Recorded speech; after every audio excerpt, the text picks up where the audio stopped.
हमने of the record conversation किया था 90s की सियासत के बारे में, जो वो इस वक्त की सियासत समझ के रिपोर्ट किया गया।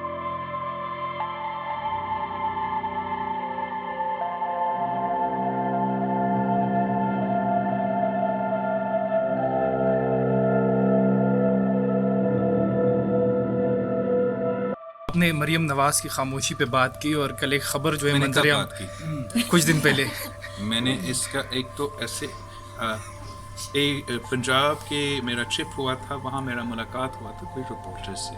हमने ऑफ द रेकॉर्ड कॉन्वर्सेशन किया था 90s की सियासत के बारे में, जो वो इस वक्त की सियासत समझ के रिपोर्ट किया गया।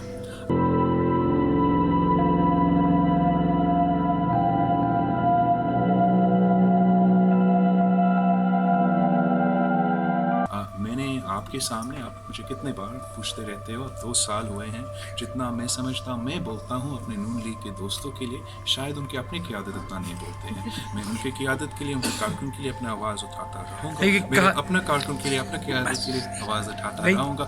जो भी पाकिस्तान में पॉलिटिकल विक्टिमाइजेशन के शिकार हैं, हम उनके साथ शाना बशाना खड़े हैं और हम समझते हैं जमहूरियत के तहफ़्फ़ुज़ के लिए, जमहूरियत को मजबूत करने के लिए हर पाकिस्तानी को अपना किरदार अदा करना पड़ेगा।